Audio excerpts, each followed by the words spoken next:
Ndëron jetë diplomati Ilir Shqina, ish bashkëshorti i Grida Dumës.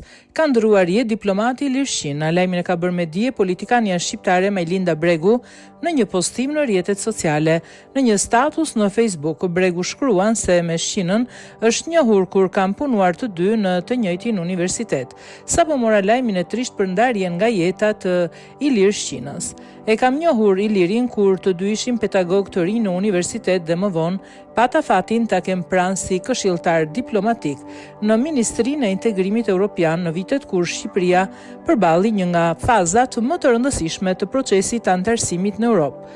Nuk ishim të njëjtat bindje politike, por Iliri solli në Ministrinë e Integrimit Evropian, atë që mungon shpesh në administrat, korrektësin, dinjitetin dhe maturin, si akt shërbimi publik, ngushëllimet më të sinqerta për këtë dhimbje të parakoshme, familjes dhe të gjithë atyre që e njohën dhe çmuan. U prefsh në paqe Ilir, shkruan Bregu. Shkaku i ndarjes së tij nga jeta nuk dihet. Shqina njihet për publikun shqiptar edhe si ish bashkëshorti i ish deputetes dhe tashmë moderatores Grida Duma, dyshja kanë bashkë edhe një djalë, Darjen.